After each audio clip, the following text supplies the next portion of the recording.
Hello and welcome to the Ivy in the Arch podcast, a Major League Baseball podcast with an emphasis on the Chicago Cubs and the St. Louis Cardinals. My name is Aaron. Caleb's on the other end here, and this is episode 2 of Ivy in the Arch, episode 2, part 2. This was supposed to drop Monday, and we had some technical difficulties with the recording, so we're going to do this one again, but it's actually not a bad thing because there were some notable events that happened today and some topics that we didn't really get to last time that we might be able to touch on a little bit more. So, for the second day in a row, Caleb, how are you? And I'm doing well, my friend. How are you? I'm doing great. So, this episode, we're going to kind of go over the Cubs and Cardinals' first full week of spring training for each team, kind of the highs, the lows, what we've seen. We're going to go over just broad MLB scope, some news stories that have happened, and a lot of weird injuries to some really big names. If you've been following spring training, you'll probably know who we'll talk about here in a little bit, but it's been a weird spring training in terms of injuries. You know, we have those fluke ones every once in a while, but I don't think we've seen this many star-named players get hurt this early in spring training. Injury bug, man. It's making its way around, and like you said, it's claimed a few more victims this spring than it has normally, and a nice wide variety of injury types as well. Whether it was, we saw one today that was a hit by pitch that caused an injury, or running the base paths or whatever it might be. But there's been quite a few to pick from, and we'll talk on some of those later in the podcast. Yeah, so to kick things off here, I'll kind of go over for the Cubs fans, you'll want to tune into this one here. And before we actually get started, to everybody who's watched us, listened to us, streamed it, liked, commented, we greatly appreciate your support. If you would, be so kind to go through this episode at any point. If you like what we're saying, drop us a subscription on YouTube or a follow on Spotify. If you're seeing this on social media, feel free to share it. If you're on Facebook or retweet it on Twitter, we greatly appreciate all your support as we try to get this thing off the ground and hopefully hit the ground running, especially once the season gets started. So to kind of go off of what the Cubs have done this first full week of spring training, I always love, we get those first trickle of games in the first weekend, and then we get the full week of action. We see a lot of minor league guys come up and play who we might not normally see, in the regular season. For the Cubs, that could be a guy like Pete Crow Armstrong, who is showing off his defense in center field. He's showing off his ability to steal bases. I love the memes on Twitter, Bleacher Nation, and obvious shirts. Cubs fans should know those names on Twitter.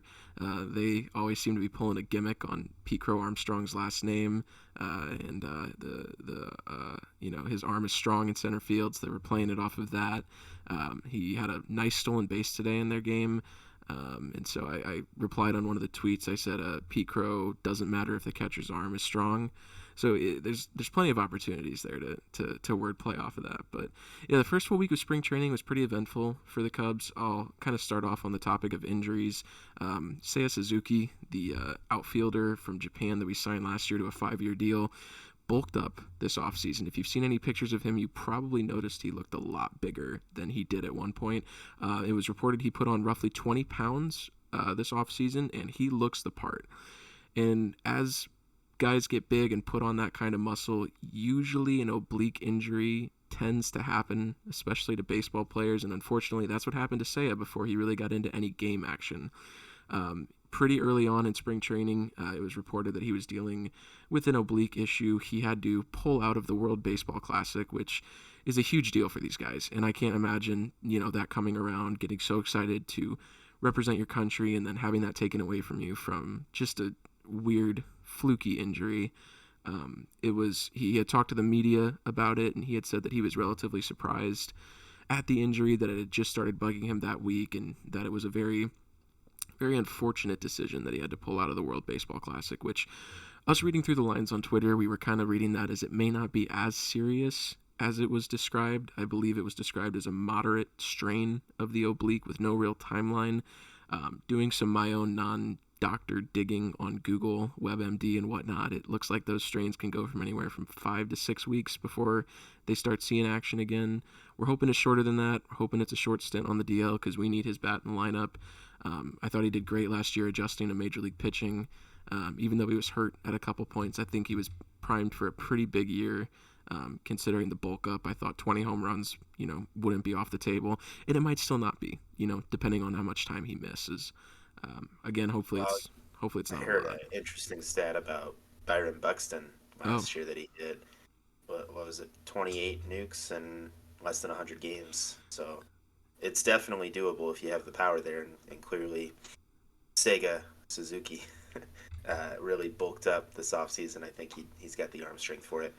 Do you know who he was representing in the WBC? I believe it was Team Japan, Okay.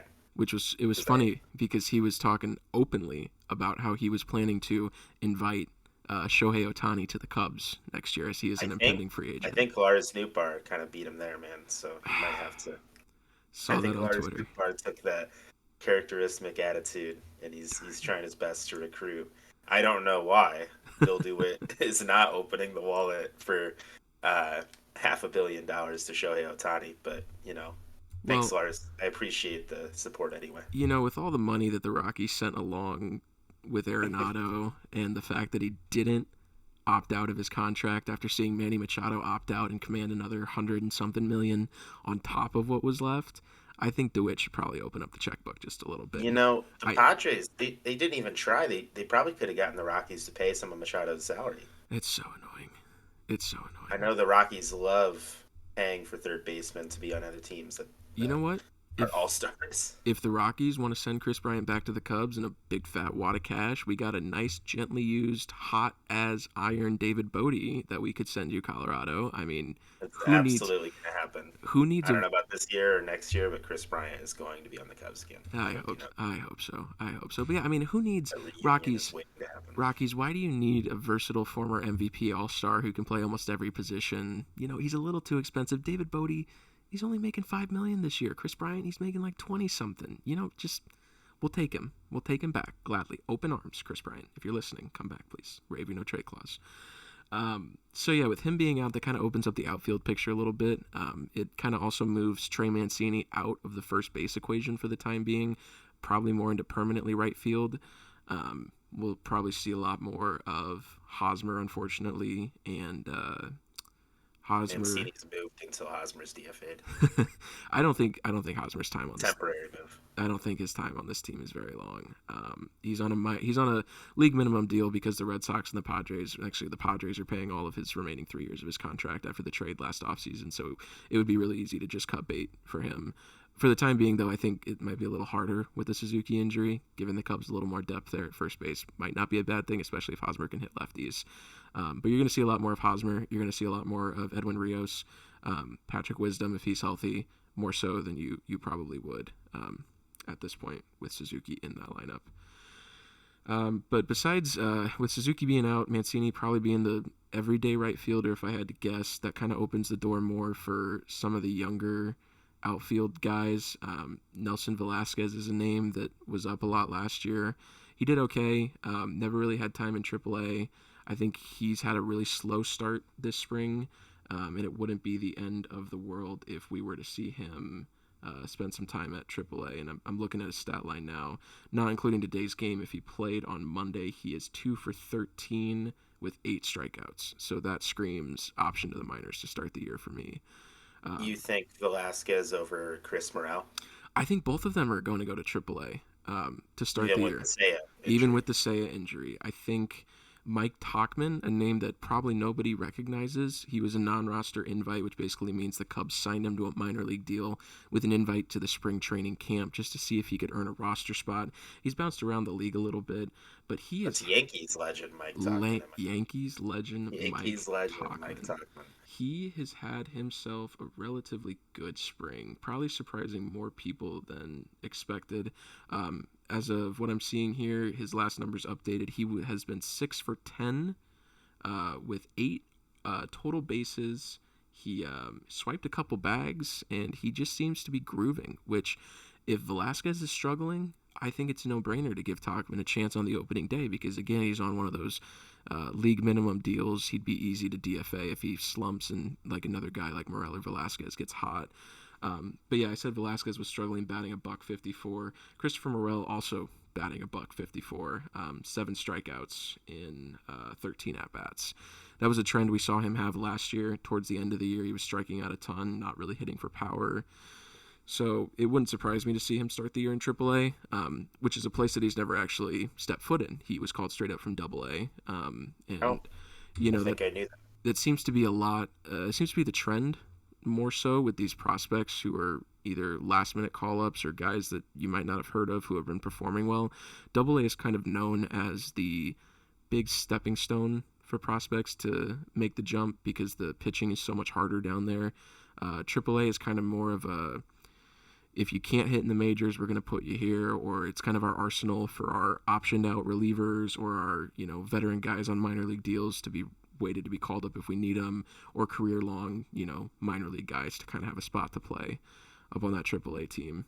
So I think Morel and Velasquez both getting the year started at AAA would be beneficial both for the Cubs team, because they're not really going to be productive if what they're doing in the spring training games kind of correlates, as well as getting them consistent at bats and reps down there. I think that's important for both of those guys' development, especially if they're not going to get a lot of consistent playing time. If Tauchman's doing well, I don't really see Velasquez playing the outfield a whole lot. There's not a lot of other holes in the outfield for him to spot in. He's not really good enough defensively to be a late inning substitute in close games. And Christopher Morel, if he's not hitting well, I prefer Wisdom in there at third just for the power. Yeah, I think developing Morel into that Ben Zobrist-esque type utility player is going to be key, and I think him starting the year at AAA will be a good step in that direction. In some other news, on Friday, Justin Steele, he was scratched from his first spring training start, and he ended up making the start Friday. Nothing flashy on his part, but the other 6 guys that pitched behind him had a combined no-hitter, all 7 of them, against the Padres lineup that included Manny Machado, Xander Bogaerts. It was pretty impressive. Steele went 2 innings, nothing flashy, no hits, no walks, no strikeouts, just kind of grooved with it. Behind him, Javier Assad, who was a name mentioned for the 5th starter spot in the rotation. He pitched an inning or 2. Brad Boxberger, one of the relievers the Cubs signed this offseason, he pitched. Albert Alzolay, who was injured last year, came back towards the very end. He's looking okay this spring. He's going to be kind of that multi-inning late weapon tool that Keegan Thompson's also going to fill this year in that bullpen. So getting him healthy and getting him comfortable on the mound is going to be key for that Cubs bullpen. Jeremiah Estrada, Cam Sanders, and Nick Burdi rounded out that combined no-hitter, which was the first one in Cubs spring training history, and it was against a team like the Padres, who I said in the first podcast episode are going to be an absolute juggernaut in the National League this year and in all of baseball, in all honesty. And again, it's just a spring training game. It doesn't really mean much. But leading up into, I believe, Sunday's game, the Cubs pitchers had a 28-inning consecutive scoreless streak, which, again, it's spring training. It doesn't mean much, but to see that out of this group of Cubs pitchers that they're throwing out there is nice to see, considering we haven't seen that kind of performance from our starting pitchers, our relievers, and our pitching prospects in quite a while. So that was really pleasant to see. I've been really impressed with the Cubs starting pitching depth and pitching in general. Not only this spring, but the end of last year in the minor leagues, especially. A lot of the guys were starting to find their groove, and we've got a lot more pitching prospects on our top 30 that are legitimate prospects than I think we've had in quite a while. To go along with the pitching performances, one guy that's just been super impressive, Hayden Wesneski. He was brought over from the Yankees last year at the beginning of the trade deadline for reliever Scott Effross. At the time, I was overjoyed with that trade. Scott Effross was a phenomenal reliever. He had several years of team control. So when I saw the notification pop up on my phone for the first time, I was like, wow, that's really interesting. We traded Scott Effross of all players. I mean, he was really dependable. David Ross went to him a ton last year. Really effective reliever. But when I saw the return was Wesneski, one of the Yankees, I believe top 12 or 15 prospect, I was shocked. I'm like, wow, Jed really went out here, flipped a reliever for potentially a middle of the rotation starting pitcher for the future. And it ended up Scott Effross had to have Tommy John surgery just a couple weeks after the move to the Yankees. So that really worked out in the Cubs' favor. Wishing all the best to Scott in his recovery from Tommy John, but you couldn't have timed that any better. Wesneski had a really solid start at AAA before coming up to the Cubs and just absolutely shoving for a couple starts. I mean, he flashed. His slider is disgusting. He's got great control with the fastball, and he's confident. He oozes confidence. He knows if he's got a strike three looking, he knows it, and he'll strut off the mound before the umpire even rings the batter up. And that's what he did against his first start against Seattle in spring training. He struck out Julio Rodriguez, of all players, and strutted off the mound before the umpire even called strike three, which is, I love that. I love seeing that from our guys. It's not like a cocky confidence. It's just like yeah, this is my stuff. Either hit it or head back to the dugout. I love seeing it. His first start, he went 2 innings with 4 strikeouts in spring training, and he actually started today, Monday. He went 2 2/3 innings, 4 hits, 1 earned run, and 3 more strikeouts to bring his spring total to 7 strikeouts in 4 2/3 innings, which, you're not going to see guys go 5, 6, 7 innings in spring training like they would normally in the season. But to see those kind of numbers is a good sign looking forward. I think with Adrian Sampson's struggles and Drew Smyly's struggles especially, I think Wesneski has definitely locked down that 5th spot in the rotation with his performance this spring. And I really couldn't have asked for anything better from him. I was, riding his coattails pretty big coming into the spring. I was hoping we were going to see him up and starting for the Cubs that first series or two. And I think it's looking like that. And Cubs fans, you should be excited for this guy. If you don't know who he is, go on YouTube, watch some of his starts. I forgot he threw an immaculate inning last year. I can't remember what team it was against. But for those of you who don't know, an immaculate inning is 3 strikeouts on 9 pitches in 1 inning, and he did it. And it was incredible. So I am, so hyped to watch this guy get a full season under his belt, and I hope he shoots for the stars, and we see him in a couple All-Star games here in the future. Another guy who has been impressive this spring on the pitching front for the Cubs has been Caleb Killian. He was the second piece in the Chris Bryant trade when he was moved to the Giants at the Great Fire Sale of 2021. He wasn't a huge prospect at the time. He had a really, really nice Arizona Fall League after the 2021 season, came up last year for the Cubs, had some really weird control issues that never really showed before in his career. Couldn't get comfortable on the mound. He pitched a couple games against the Cardinals. I know 2 of his starts were against the Cardinals, and he got pretty shelled in both of those. Ended up finishing the last couple months of the season in AAA, where his command issues still were pretty relevant and hindering him. We think it was a leg issue. I saw some people on Twitter talking about that he was dealing with some leg issues. His first start this spring, I think he silenced all of the critics and brought that prospect hype back into people's minds. He pitched 2 innings, 2 strikeouts, no hits. His velocity was sitting between 94 and 98 on his fastball. He had pinpoint accuracy with the 4-seam. His off-speed pitches were moving, and that was the Caleb Killian that we saw in the Winter League after we acquired him, and that was the Caleb Killian we thought we were getting last year. And we didn't. So if he's healthy, he's going to be in the rotation at some point soon. And to put him and Wesneski in the back of a rotation that already features Marcus Stroman, Justin Steele, and Jamison Tyone, that's a competitive rotation of guys who can go out 1 through 5. You're not getting an easy pitcher in a season series against the Cubs there. And that's something I don't think we've seen in quite a while. I know Cardinals fans, you know your rotation. You've got guys in there that are durable, quality starting pitchers. And I feel like for the first time in a while, Cubs fans, if those 5 are in your rotation, and even if, Killian's in the minors and you've got Drew Smyly in there as the 4, that's still a pretty durable rotation. And one that I think can go somewhat deep into games and ease up the bullpen. And hopefully Brandon Hughes doesn't have to throw 70 innings out of the bullpen for David Ross this year. I'm looking forward to that. I'm looking forward to him and Wesneski hopefully being up in the Cubs rotation, hopefully early on this season.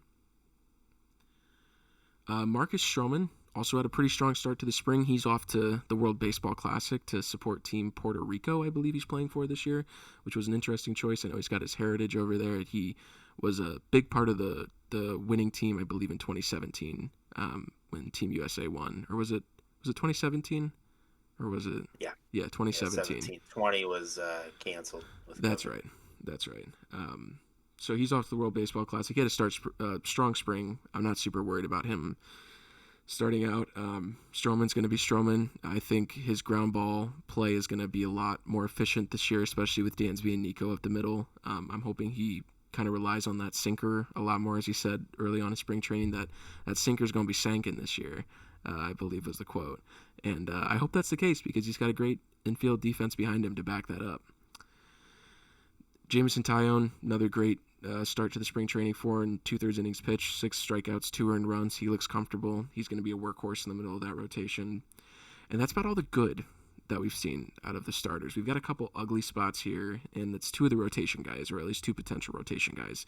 Adrian Sampson got absolutely shelled in his first start out. Went an inning and 2/3, 4 earned runs. 3 of those were home runs. Just not looking comfortable up there.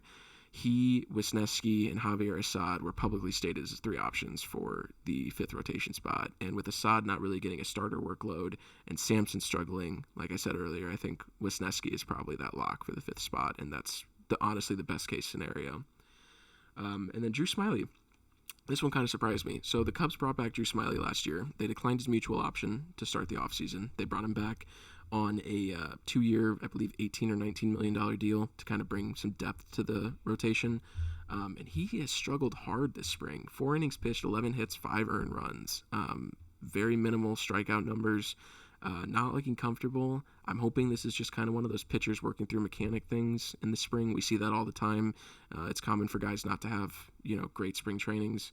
But alarming numbers. And I think something just to keep an eye on. And where that comes into play is, like I said earlier, with Killian performing so well. If Smyly were to struggle, bringing Killian up and maybe moving to a 6-man rotation, bumping Smyly back a couple days, or letting Smyly long man out of the bullpen, or do a Killian 3-inning start, and then Smyly coming back in to piggyback off of him wouldn't necessarily be a bad thing.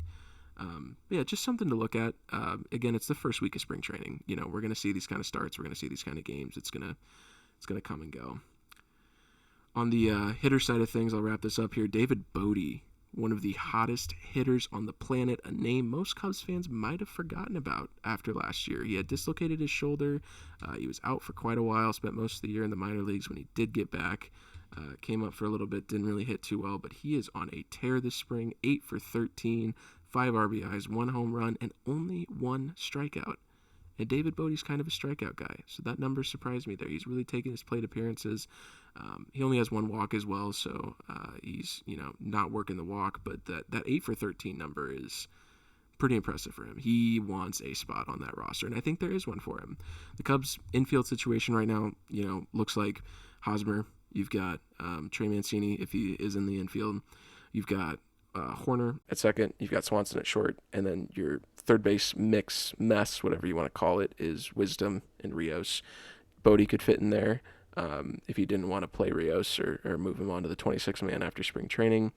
We've also got guys like Miles Mastroboni and Zach McKinstry, the super utility guys. I really think there's only room for one of them, and there might not even be room for either of them if David Bodie keeps playing the way that he does. I know Mastroboni has an option. I don't know if McKinstry has an option left to go back to the minors without being subjected to waivers by other teams.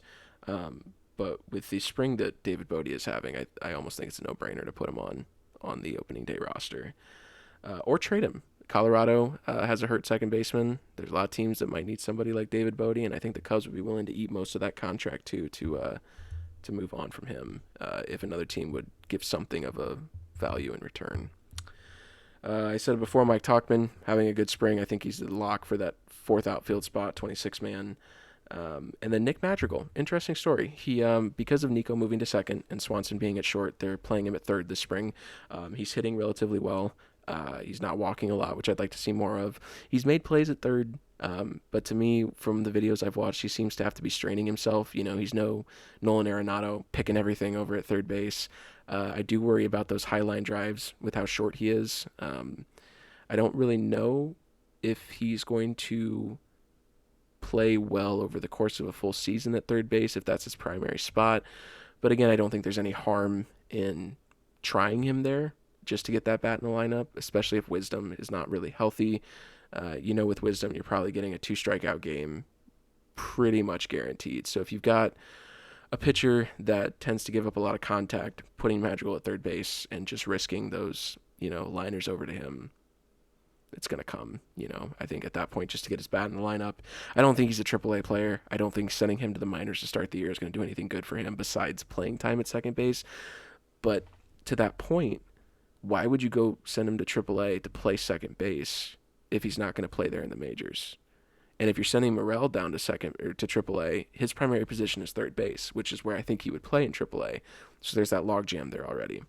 So I think keeping Madrigal up on the 26 man, letting him spot start at third every once in a while just to get that contact bat in the lineup is probably the best point moving forward. And other than that, I believe that is a quick wrap of the Cubs' first week of spring training. And so, Caleb, I will turn it over to you now to give us a little bit of an update on what the Redbirds are doing in Jupiter. Yeah, man. So the Cardinals, we'll kind of start with some minor injury updates. Nothing major. We just got a couple guys who are working through some stuff. Paul DeYoung has not taken the field yet at shortstop.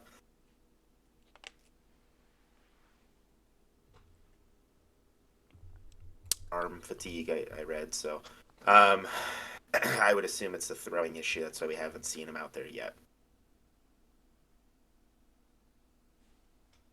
His bat has looked okay. I know that they went through sort of a media session with him on how he revamped his swing. I think this is his third or fourth revamped swing now in a few years. So we'll be looking to see if there's actually any update there.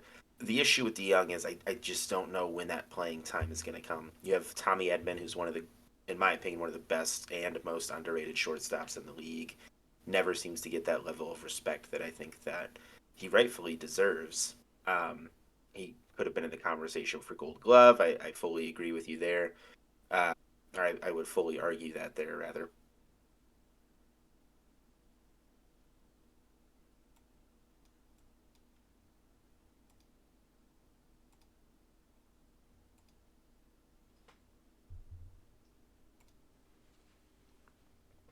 Anyway, on Paul DeYoung, uh, there's just not much of a guaranteed spot for him to get some playing time in the lineup due to Tommy Edman and Brendan Donovan kind of locking it down. Uh, Another guy who I think has really shown some potential to probably not break camp with the team, but maybe be a midseason call up is Mason Wynn, shortstop prospect. He's actually Baseball America's number 48 prospect. So he's a younger guy. His defense has always been his brightest spot, but he's really brought the bat to spring. So I think he's got a homer, and he's definitely driven in multiple runs against some pretty top pitching, not just Johnny Cueto. So Oh, Mason Johnny. Wynn's got me pretty excited. Um, so we'll see about DeYoung. I read he is scheduled to play the field Tuesday in the matchup against the Tigers. So we'll see him at shortstop and see how that arm's doing. Jack Flaherty, I when we recorded this yesterday, I touched more on his injury. He actually started today and he looked pretty good. So I don't think there's much of a concern. He was dealing with a sore calf, I believe. So they pushed his start back, and then he had an illness on Sunday, so they pushed him back another day. But he looked good today. He looked as good as he ever was in 2019, which was sort of his best year. And, in a contract year, I'm sure he's really looking to show out. I don't have a ton of confidence that the Cardinals are going to be able to retain him simply due to the fact that he just hasn't pitched a whole lot in the last few years. I'm going to guess a team like the Dodgers, his hometown Dodgers, are going to be a lot more willing to add him to a rotation where he's already friends with Walker Bueller. So, To note kind of on, mentally preparing myself for that. What's yeah, up? I was going to say to note on Flaherty's start today, his pitch velocity on his four seam topped out at 95 miles an hour, which is a really good sign for him. It seemed like his control was there. His slider was sitting, you know, upper 80s, low 90s, and his changeup topped out today. It looks like at 89 miles an hour too. So the velocity's there. If you get a healthy Jack Flaherty this year, look out. That's a dependable arm in that rotation. Well, he looked great today. He went 3 or 4 innings and he only gave up a run, and I think he had a few strikeouts against a solid Astros team that consisted of Altuve and I don't think Jordan was there, but Astros good team in general. I don't think it matters who was there if some of the starters were there. I'm pretty impressed by that.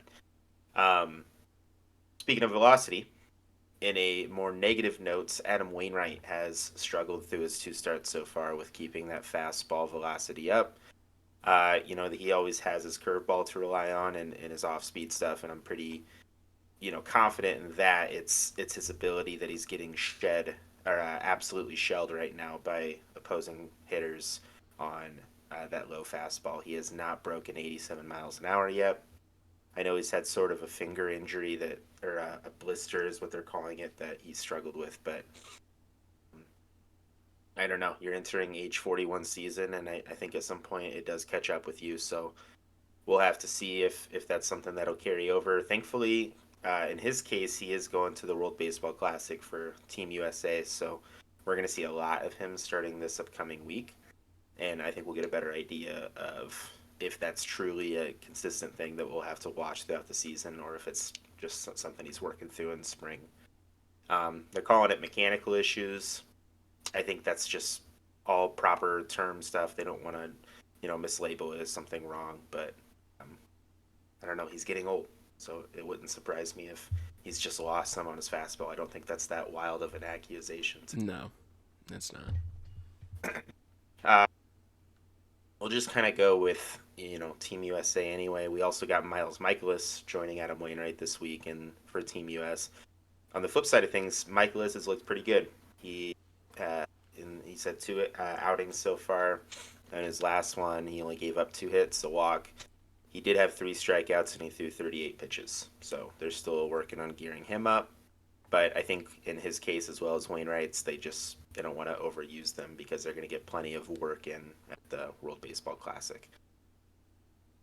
The rest of the rotation, Hudson and Jordan Montgomery both have struggled through some of their starts so far.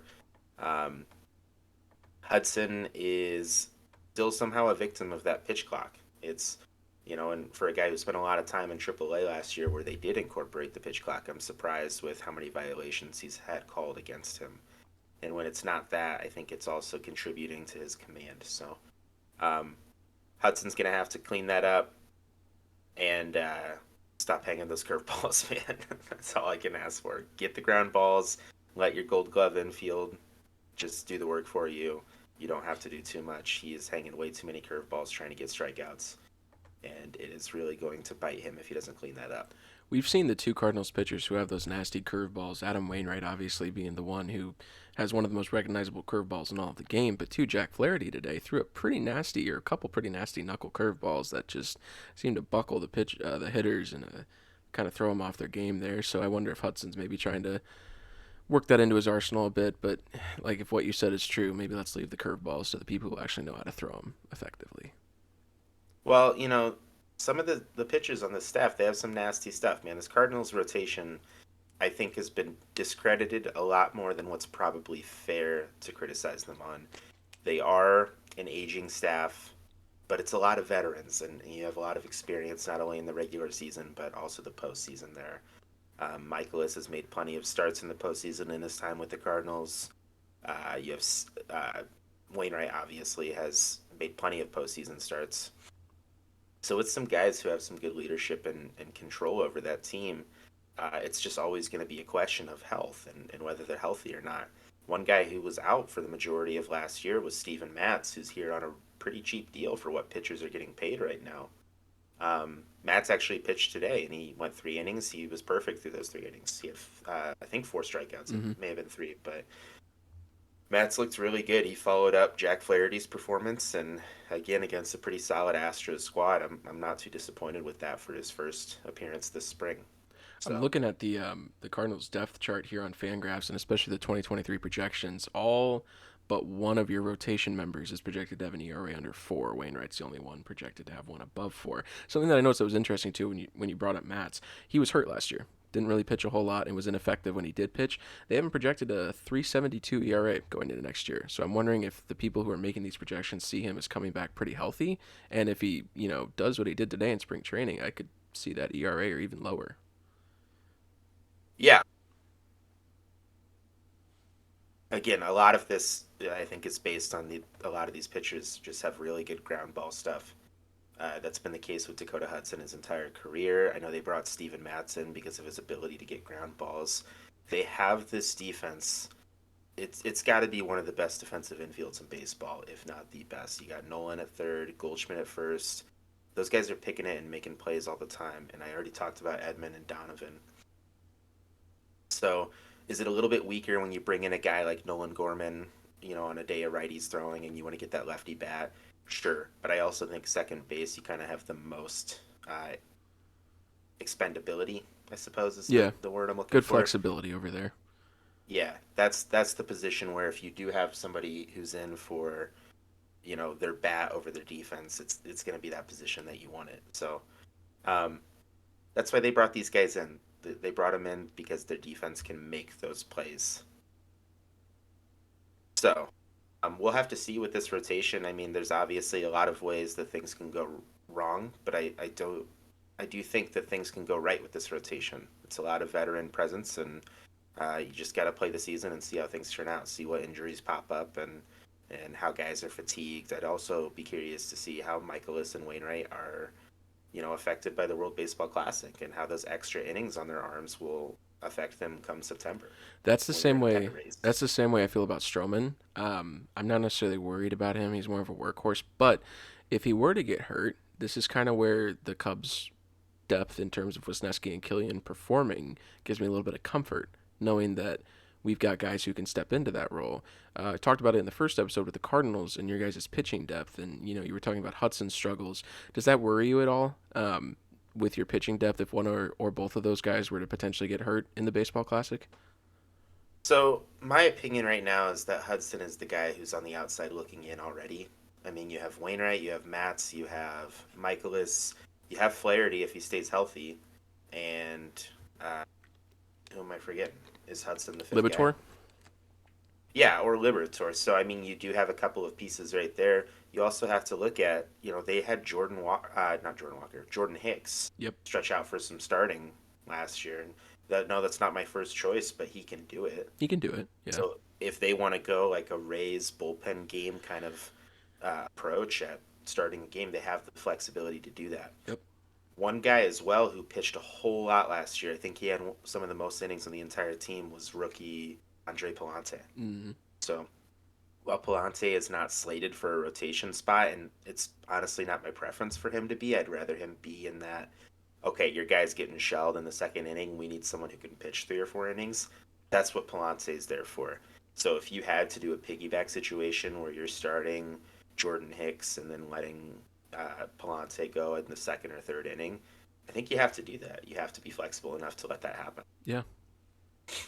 So on the flip side of things, that's a key bullpen piece that you're pulling away. So Mm-hmm. I know they filled in some kind of depth pieces for the bullpen, or if anything, just competition. But you don't want to pick apart that bullpen too much. It's already, in my opinion, it's a solid bullpen. It's not great, it's not fantastic, but it's not weak either. Mm-hmm. So injuries aside, you have some pieces there that can be possibly moved for some long relief, and that's always an option too if someone goes down. Yeah. Um, you were talking about Matthew Libator, another guy to watch out for. I don't think he makes a huge impact this year. I think we're more looking towards next season. But Tink Hence, who's the number 47 prospect in baseball, according to Baseball America, I would love to see Tink Hence get more work in spring training just to see how he's doing.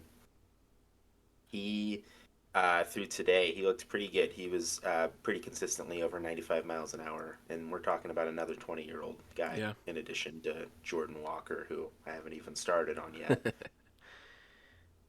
So this spring, you've had Libby look good, Hence's look good. These are guys who are viable options if you do have an injury. I don't think they're anybody's first choice. I think that they're going to start in AAA and continue to get experience down there, and I'm completely okay with that because of the veterans you have in your rotation. But when that eventual injury does come, you need to be prepared for that, and I think they will. Yeah. Um, yeah, I mean, I guess it's as good a time as any to talk about Jordan Walker. This kid has come up and he's been amazing this spring. When we were recording yesterday, I was talking about just how good of a job Randy Flores did in the 2020 draft. You reminded me of Alec Burleson being drafted that year as well. Mm-hmm. So we're talking about 4 guys that Randy Flores drafted in the 2020 draft, Jordan Walker, number 4 prospect in baseball, Mason Wynn, number 48 prospect, Tink Kent's number 47 prospect, and Alec Burleson. He wasn't on Baseball Americas, but for MLB's, he was what, in the 90s? 91. 91. So, you got four, what I would consider four top 100 prospects in baseball if you just go full consensus here, that this guy drafted in 1 year. That's a pretty incredible job, man. So, Randy Flores, hats off to you. I hope one or two at the very minimum of these guys make a significant difference on this team in the next 10 years. But, if it's going to be any of them, I don't have any more confidence in any of these guys than I do Jordan Walker. Jordan Walker's hitting, he's done, I think, 6 games so far this year. He started in, sorry, let me flip over to my tab here. As of today, 7 games. He is 9 for 21. That's good for a 429 batting average. 3 homers, 6 RBIs, 3 doubles too. He's slinging out there, taking some extra bags. Yep. Yep. So like you said, he's doing super well. He's hitting the crap out of the ball, and when he's hitting a homer in one at bat, the next at bat he's up, he's legging out an infield single. So the kid can really do it all. I was a little bit nervous to see him in the outfield just because of his size. I mean, we're looking at a guy who's the size of Aaron Judge. But when it was clear that Arenado was going to be here long term, the first thing they did was transfer him to the outfield. So, Right. do I see more of a DH position for him? Yes. But with Wilson Contreras being our catcher, I also think you have to assume a third of your games are going to go to him being your starting DH. Yeah. I don't think the Cardinals want that. I know that's not their first choice because that means you're having to put Kisner in the everyday lineup. But what else are you going to do? That guy hasn't caught 160 games in his entire career. He's not Yadier Molina. Right. That guy was a different breed of durable, and while his bat is a massive improvement on what Molina is giving you in the last few years, he just doesn't start the same amount of games at the catcher position. Right. I think, too, Jordan Walker was not a name that most Cardinals fans thought might have a chance at the opening day roster. But in your opinion now, do you think he's kind of solidified that spot up to this point? Again, it's early in spring training, but what we're seeing from him, I'm looking at the numbers here just on the Cardinals alone. He leads the team in total bases this spring training. He's got 21 as of the stats that I'm looking at. The next highest is Nolan Arenado with 16, who's also in his own right on fire. And then after that, Brendan Donovan has 10. That's it. I mean, he leads the team by a wide margin. He looks ready as he'll ever be. Do you think he'll be on that 26-man come opening day?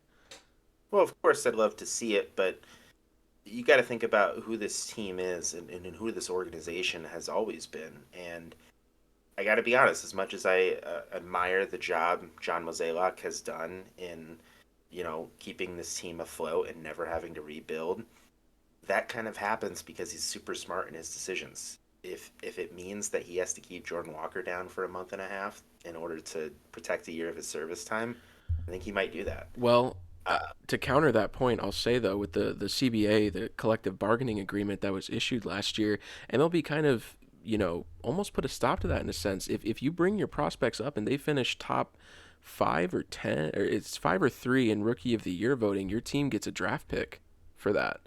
So, Really? That yeah, went into effect? yeah, let me look that up. Go ahead and keep talking about it, but I want to look up this rule change real quick. Well, I think it's a no-brainer. I know you have Corbin Carroll with the Arizona Diamondbacks. I know he's the favorite to win Rookie of the Year voting. Regardless of how you feel about Walker, and I do think that he, in some ways, he should be considered the favorite as well. I think Jordan Walker is almost going to be a lock for at least top 3. Yeah. So, if that's the case, maybe that changes things. Another thing that's kind of a concern is in left field right now, I'm guessing it's Tyler O'Neill. In right field, you have Lars Nootbaar. In center field, you have Dylan Carlson. So we're talking about O'Neill, who got MVP votes 2 years ago. Mm-hmm. Nootbaar, who's like the fan favorite on the entire team right now, and all the kid does is hit. And he's out there actively trying to recruit Shohei Ohtani to join the Cardinals next season. And then Dylan Carlson, a guy they would not include in a trade to the Washington Nationals for Juan Soto. Was it just him for Soto? No, I'm aware of that. But they clearly thought highly enough to keep him around. Yeah, So if you bring Walker up, if he's going to be your fourth outfielder, what's it matter? You right. bring him up to start. And he will So start. unless you intend, like, has he out hit everybody in that outfield so far? Yeah, he has. But I don't think the other three have looked so bad that they don't deserve their spot in general. Right. So the competition would be great, but I think we'd have to see a complete fall off from one of those three guys for Walker to be considered, cemented in that position for one of those guys. And like I said, again, you can't bring him up to solely be the DH because you are going to have Contreras DHing, I would guess, once out of every 3 days. Yeah. Yeah, I mean, he did that role a lot with the Cubs over the last couple of years, or the last 2 years that the DH was implemented, just to preserve his legs, and also keep that bat in the lineup. But that was also because we had, a defensive-minded catcher last year in Yan Gomes, who some guys preferred having him behind the plate, and that's where Willie would come into DH. I don't know if you view Kinsner the same way as that, whereas you would prefer to have him No, behind the plate. Kisner, and Kisner might get a whole lot better next year when there's robo umps, but Yeah. Kisner's framing is one of the weakest parts of his game. So I don't know. I'm not super ecstatic to have to see Kisner in the lineup once out of every 3 games just because Contreras is DHing. I almost am just hoping, sitting here hoping every single day that Ivan Herrera can figure it out defensively and be that guy. And best of luck to Kisner if that's the case. I've seen enough of Kisner in the last 3 seasons of the backup to Yachty, and I think that we have to consider that you need a better defensive option at catcher. Yeah, to end on that point there, I want to mention the whole service time manipulation rules.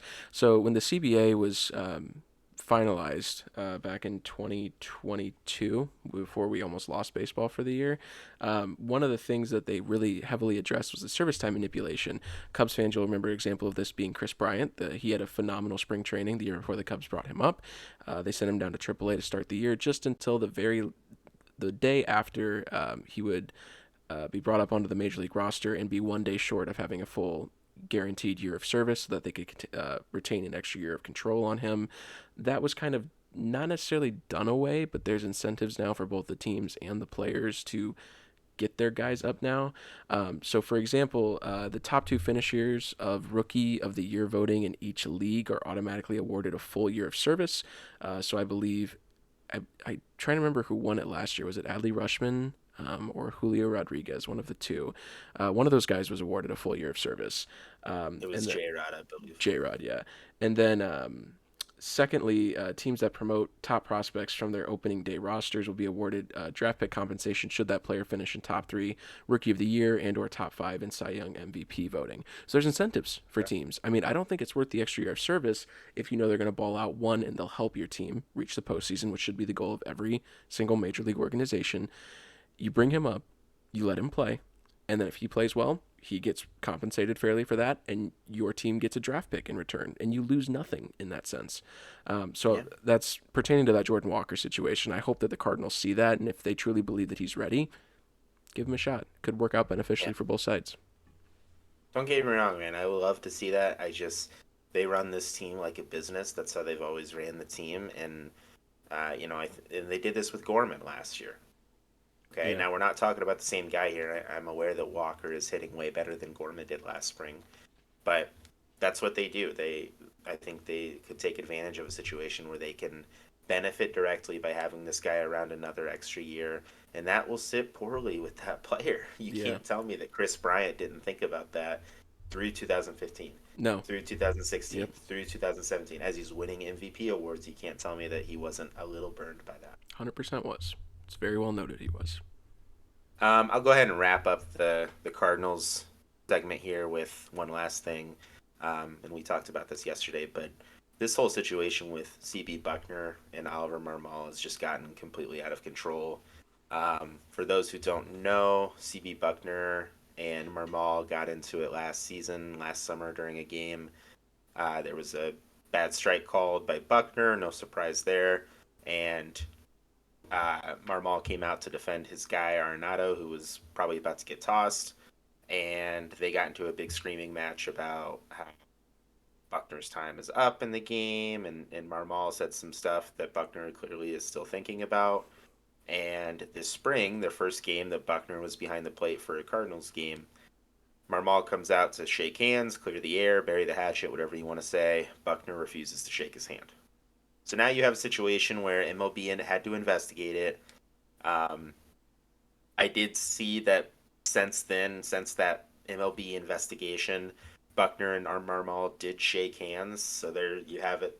With that, the next game that he was behind the plate, they did shake hands, and I'm guessing clear the air in the most sarcastic, non-meaning ever. But It's all for show. I don't feel super confident about CB Buckner behind the plate of a Cardinals game, especially when you're getting to August and September. If you have a short lead in the division, I don't trust this guy to call a game fairly if he has a vendetta against not only our team but our manager. Yeah.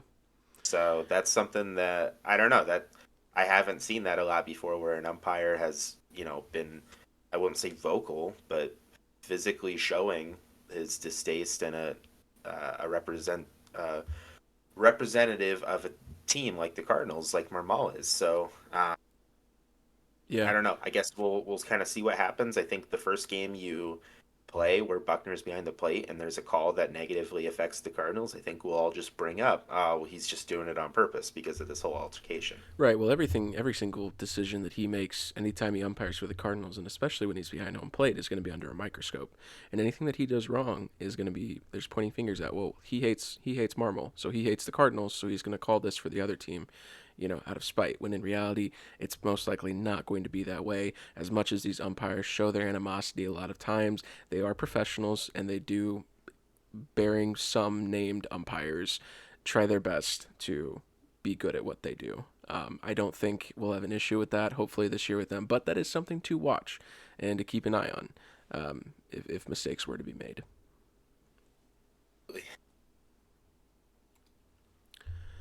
So I think that probably wraps up both of the Cubs and the Cardinals overview for this episode. We've got another great full week of spring training coming up, and to round out this episode, we're just going to kind of go over some general MLB news, injuries, anything along those lines. Some of the bigger stories that came out within the past week: White Sox starting pitcher Mike Clevenger. It was announced yesterday that he will not be facing discipline for the alleged domestic violence and child abuse incident from a former girlfriend, I believe. MLB did its thorough investigation with all the parties, deemed that Clevenger did not require any discipline for those actions, and that Clevenger voluntarily went into some counseling for what happened. It I'm hoping that this is one of those examples of MLB's investigation and justice system working, because we've seen them hand out harsh punishments for these kind of things.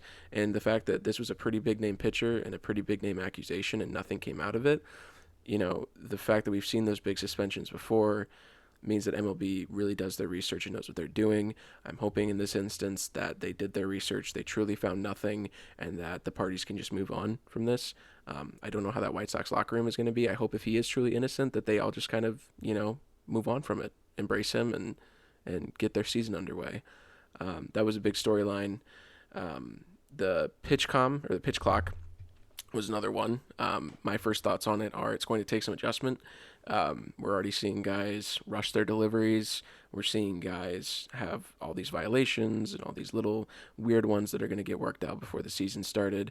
But I do believe that it's working well. I think they've shaved off an average of 30 minutes from the normal spring training time game, and that'll only get better as the season actually gets started.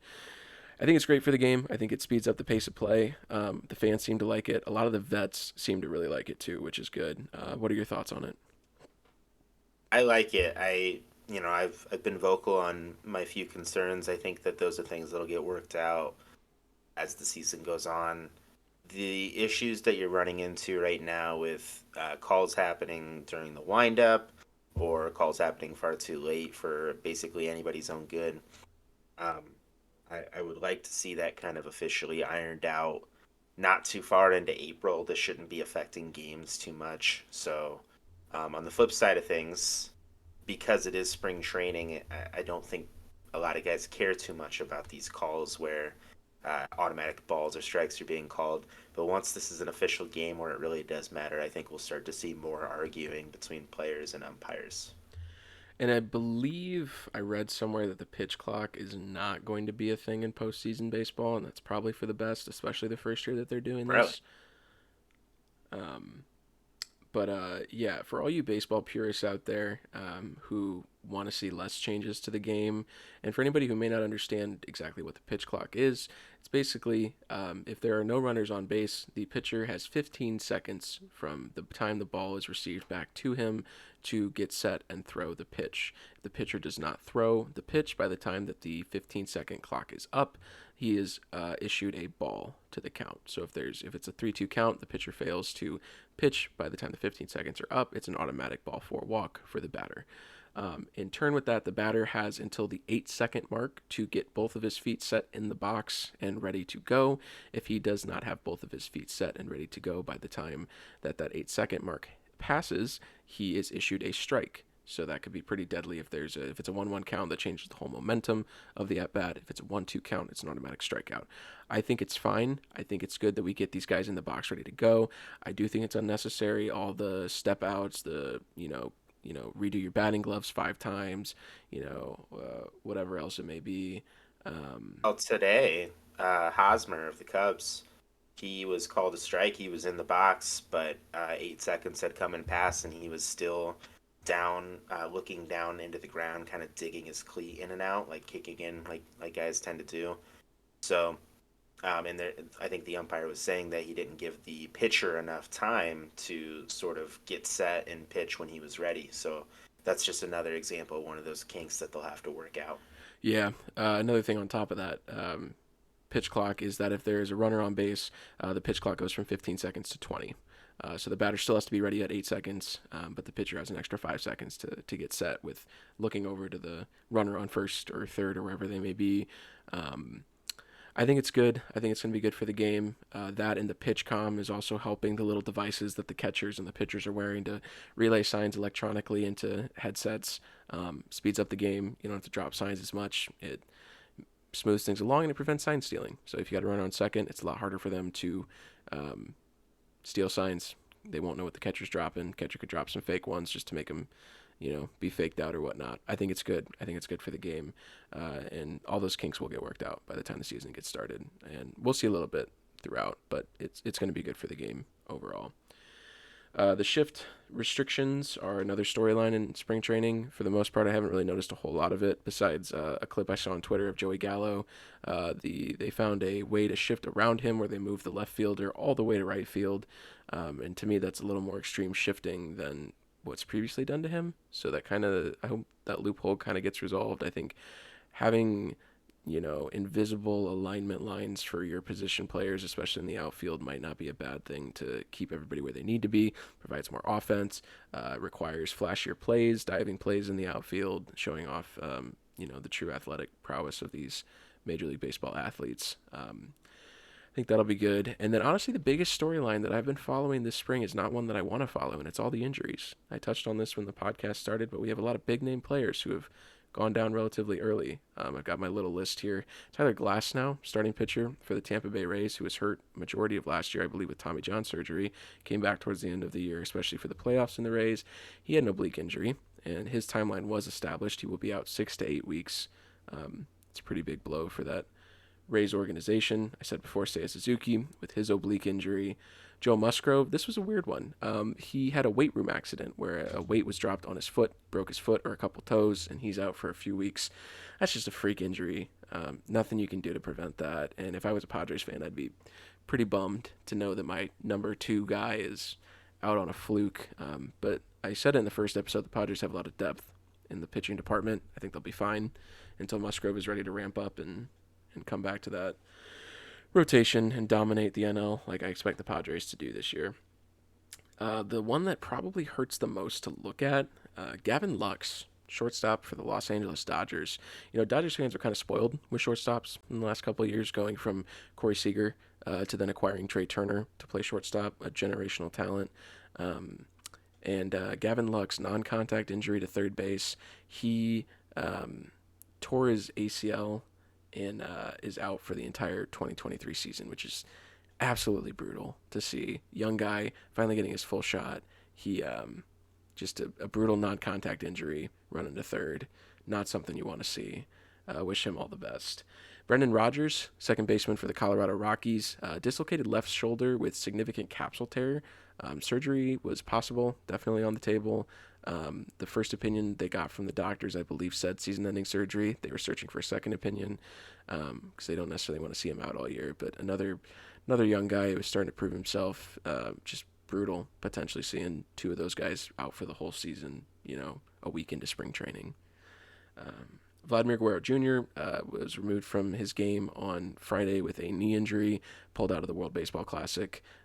Seen a lot of that happening lately with guys who are sustaining injuries. It's just tough luck. Again, they want to represent their country. Feel horrible for them, but it's in their best interest to stay healthy, get back on the playing field for their home team. James Paxton, starting pitcher for the Boston Red Sox, right hamstring issue. He is reported to most likely not start the season on the opening day roster while he recovers from that. He is an older guy.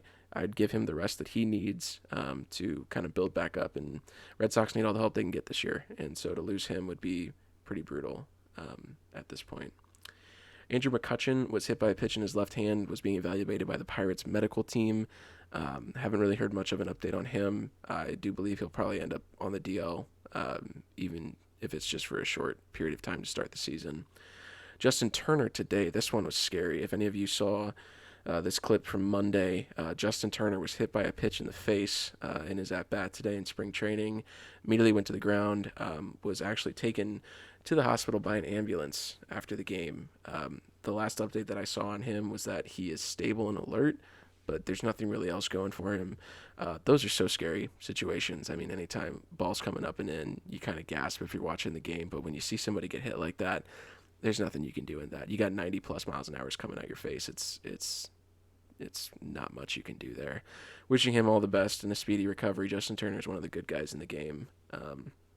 And for a Red Sox team, again, that needs all the help that they can get this year after especially Story being out for the year. That's a tough blow. And the final injury I have to note here also was reported today. Jose Quintana of the New York Mets, former half-season St. Louis Cardinal, former failed trade of the Chicago Cubs. He has a stress fracture in his left rib cage, and he actually left spring training. He left the Mets spring training facility in Florida, is traveling back to New York to meet with the doctors there and get a couple other opinions. He got shelled in his first spring training start. He had noted the pitch clock was making him nervous. I'd wondered why we hadn't really seen much of him after that, and this kind of explains it, dealing with this injury. So yeah, a lot of big name players getting hurt early on. Where I'm hoping this trend stops. I don't want to see it anymore. I don't want to see the stars go down. I don't want to see any guys who are set to play in the World Baseball Classic go down, and I really don't want to see anybody get hurt in the World Baseball Classic. I think that's a big fear of all of these teams sending their guys out there and them not coming back super healthy. Yeah. So yeah. Just one also was Garrett Whitlock. Yeah. Another member of the Red Sox that went out for an extended period of time. He's not going to be ready for opening day. One that's slightly funny, and it's not funny that he's hurt, but it's just funny the way it happened, and that he'll be back relatively soon. But Aroldis Chapman, slipping and falling in his hole.